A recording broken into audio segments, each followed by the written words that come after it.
Estamos de regreso en Altavoz Tendencias por Monitor y Tribu Televisión. Ya sabe, este programa ya gracias a Yango, porque en Yango Super App encuentras viajes, ordena entregas y mucho más, todo en una sola aplicación. Ya tenemos en el set al economista José Luis Tapia, que muy amablemente, como siempre, ha aceptado la conversación. ¿Qué tal, José Luis? ¿Cómo estás? ¿Cómo estás, Aarón? ¿Qué ¿Qué tal? tal? A ver, ¿cómo ha reaccionado la economía ante el avvenimiento de este izquierdista comunista José Luis Balcázar? Aún el dólar se mantiene igual, ¿no? No ha habido movimiento económico, al menos de los fuertes, ¿no? Que esperábamos. Tipo de cambio, por ejemplo, no ha habido cambios bruscos, tampoco la bolsa de valores. Por ese lado estamos bien, ¿no? Creo que más el ruido es político, por ahí es donde está el problema. Pero creo que algo que sí debería llamarnos la atención es esas reuniones que ha tenido con el presidente del Banco Central, por ejemplo, ¿no? Pero fue una reunión corta, ni una hora duró, Sí, ¿no? sí, o sea, no sé si estará de acuerdo con él o no, porque él es de las personas que piensa... Que hay que agarrar las reservas. Exacto, y eso, supongo que eso ha sido un punto de conversación, supongo, porque eso es lo que se venía diciendo. Y por el lado del Ministerio de Economía y Finanzas, por ejemplo, ahí tenemos varios temas, entre ellos los aumentos de los docentes, que es todo un tema fuerte porque son varios miles de millones que se van a sacrificar por un aumento a los que están activos y los pensionistas sobre todo, ¿no? Que ellos van a recibir bastante dinero. Como si fuera Prácticamente un es una activo. cédula viva, ¿no? Porque son, creo que 3.000 Sí, soles como una aproximadamente. cédula viva, esa es la palabra, ¿no? La cédula viva es una especie de sueldo que estuviera recibiendo un pensionista, ¿no? Con los, digamos, con los que Claro. hacen Pero comparado a ¿de los dónde, no? ¿De activos. dónde? Ahí viene el Cuánto iba a costar endeudamiento, anualmente? pues, ¿Alrededor de 5.000 millones de dólares? perdón. ¿Anualmente cuánto iba a perjudicar esto al fisco? Tengo entendido por todas las leyes, ¿no? Incluyendo esto que tú estás mencionando, unos 20.000 millones más o menos. Se espera que eso no se vaya a promulgar, porque no se ha hecho esto hasta ahora, sigue en carpeta del presidente. Muy riesgoso, sobre todo porque puede elevar los puntos de riesgo país, ¿no? Por lo que las finanzas públicas va reflejando eso, ¿no? Sí, perjudicaría al erario nacional anualmente con 5.520 millones de soles. Ya. Me pasé, dije dólares. Pero en fin, Ya. Bueno, es un forado, ¿no? es un forado porque eso es déficit. O sea, quiere decir, cuando los egresos son mayores a los ingresos o los gastos son mayores a los ingresos, tenemos déficit y eso corre como una información a Nueva York, y Nueva York, ahí están las principales agencias calificadoras que le ponen al Perú una nota, y esa nota tiene una repercusión en las tasas de interés aquí en el Perú. Y eso se ve traducido en que si tú pides crédito, Más altos. vas a encontrar que las tasas pues suben, ¿no? De 22, 23, 24, y tú no te explicas por qué, ¿no? Y esas son los ruidos políticos que nos estamos hablando en estos ¿Debió momentos, ¿no? ser censurado Gerí? Si debió. Sí.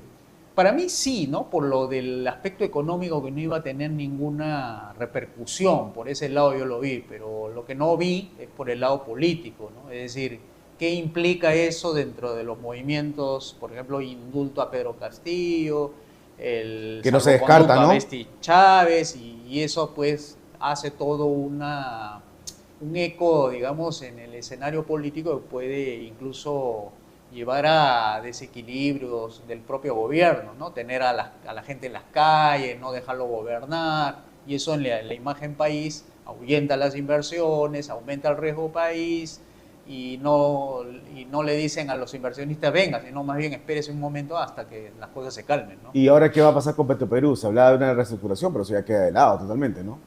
Eso puede estar en stand-by, está en evaluación. Tú sabes que eso es parte de la agenda de la izquierda. No va a soltarlo así nomás, va a buscar una solución intermedia, porque ha dicho que va a conversar tanto con el Ejecutivo como con el Legislativo, o sea, los parlamentarios de su bancada, me refiero, ¿no? Entonces va a ser bastante, digamos, peligroso estar hablando de estos temas cuando ya se suponía que se tenía un avance en la reestructuración. Y eso no ha sido así, ¿no?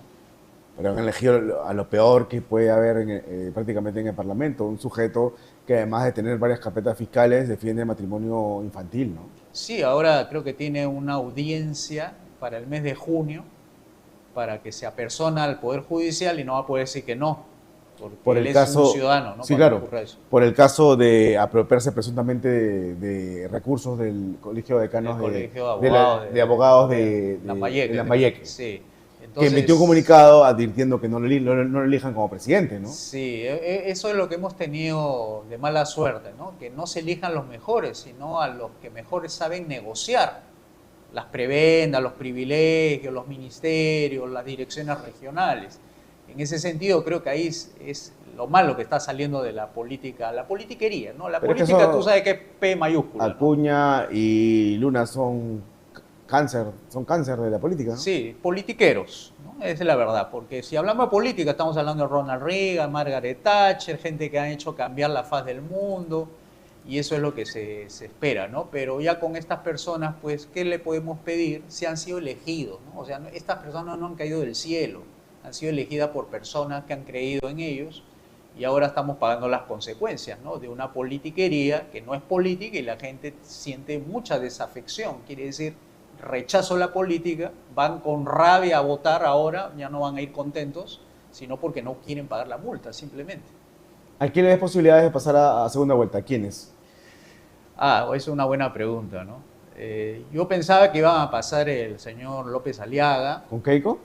no con Keiko, no ¿Con creo López que Chao? no, tiene mucho anticuerpo Keiko, tiene Sí. 80%, es fuerte, es una mala palabra dicha y ya se le va la candidatura. Entonces ahí estaba pensando entre López Chao, posiblemente, y si es que hay algo de milagro, serán de los que le dicen los pitufos, ¿no? Que de un momento a otro empiezan a subir de 2, 3 y se despegue. ¿Por qué? Porque ha dicho algo bueno o porque genera alguna simpatía, ¿no? Pero eso todavía está un poco prematuro avanzar, ¿no? En ese tema, ¿no? Eh, ¿Ya no estás convencido de que llegue a segunda vuelta López Aliaga con esto que ocurrió? Por lo menos, por lo que he visto en redes, me da la impresión que no, o Como con la nunca, justa pasaría. críticas como nunca antes Yo he vistas, ¿no? visto, sí, yo he visto bastante deserción ahí en las redes. Igual que lo que le pasó a Carlos Paz.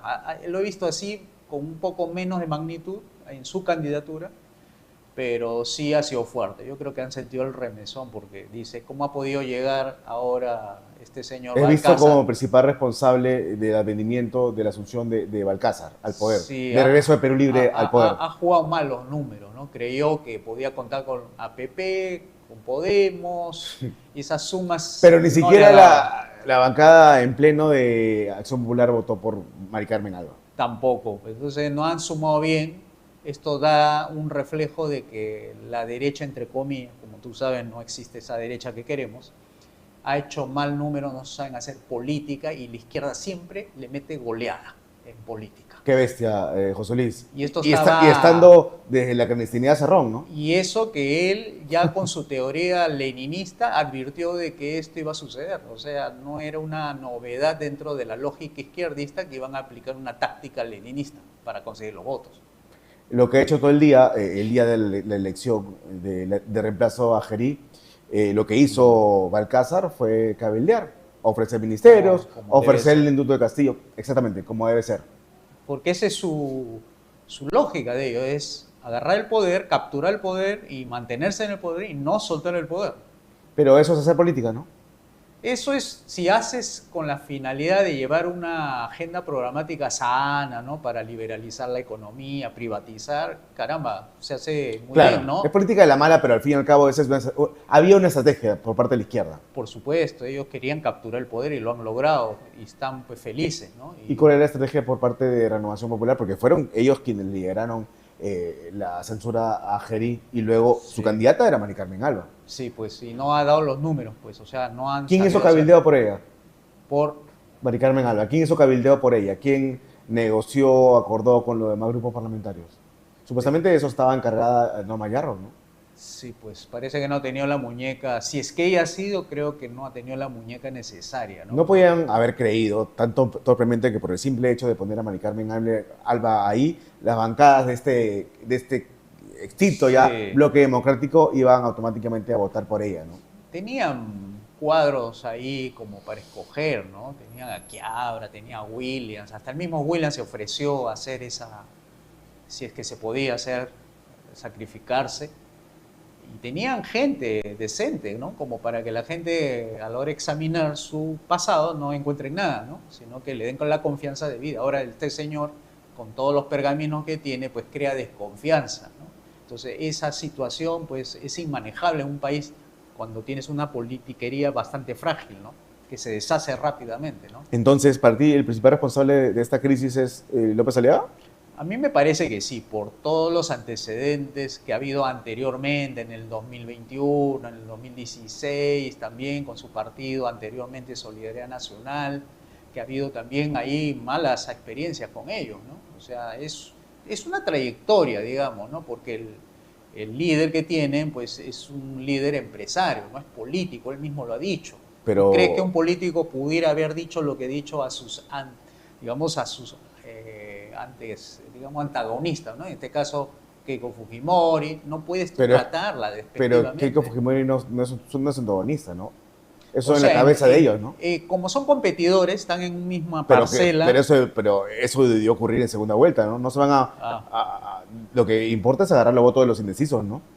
En parte sí, pero creo que no ha sabido manejar. Yo lo veo como que es un empresario que cree que, como en los negocios, lo que dice se hace.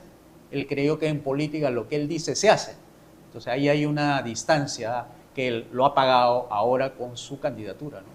Debe haber bajado, ¿cuánto? 3 puntos, 2 puntos. Aún así puede llegar a segunda vuelta. Puede llegar, ¿no? Tú sabes que en el Perú nada se puede adelantar hasta no estar bien seguro de la última semana, en los últimos 6 días, ahí se ve. ¿Cómo podrá recuperar la buena imagen que tenía o las adhesiones que había conseguido? Cuando la izquierda no sepa manejar bien la situación, cuando no tenga la derecha en las calles, cuando no tenga... Si lo tiene la izquierda, pierde punto la izquierda, ¿no? Porque ahí está corriendo un riesgo, por supuesto, la izquierda. Pero a ver, si es que hace como esperamos que va a ocurrir, y para desastre de Perú, un gobierno pésimo, incluso en los 5 meses que le quedan a Balcázar, sí, igual le van a echar la culpa a López Aliaga de que lo puso ahí, ¿no? Si es que tú, digamos, estás mencionando de que no va a tener ningún impacto en las candidaturas de izquierda lo que haga Balcázar. A mí me parece que es al revés. Porque lo que creen algunos es que va a favorecer a la derecha. ¿Tú crees eso? Que va a favorecer a la derecha la candidatura de Balcázar. Lo va a hacer tan malo que va a venir un salvador de derecha a sanear todo. Porque hay narrativas, justamente, que acompañan a eso, ¿no? Decir, la izquierda no sabe gobernar, tenemos a Venezuela, tenemos a Cuba, Nicaragua, miren cómo está la cosa. Pero es peligroso, ¿no? Porque ya, en tanto, ya sacó a Pedro Castillo, le dio a Salvocondo Betty Chávez, puede meter mano en las elecciones, elige prefectos, subprefectos y fraude. Lo de los prefectos me parece interesante ese punto, por ejemplo. Y la otra es sacar a los militares y no, o mejor dicho, no sacar a los militares para que voten, ¿no? Y a los policías. Si hacen esa jugada, probablemente tengan el voto a favor de ellos, pues. Para terminar, entonces, nos hallamos en una incertidumbre. Hay que esperar, ¿no? Yo creo que todavía no hay que soltar todavía predicciones ya como deterministas, ¿no? Hay que esperar, creo que hasta mediados de marzo, ahí ya podemos señalar si las tendencias de los candidatos que están arriba se van a mantener o no. ¿Tú qué crees? No, yo no creo que vaya a mantenerse esos primeros lugares. Pueden variar mucho ahí, porque son 2 puntos, 1 punto, ¿no? De acuerdo. Muchas gracias por la entrevista, José Luis, como siempre muy agradecido. Muchas gracias. Ok, amigos.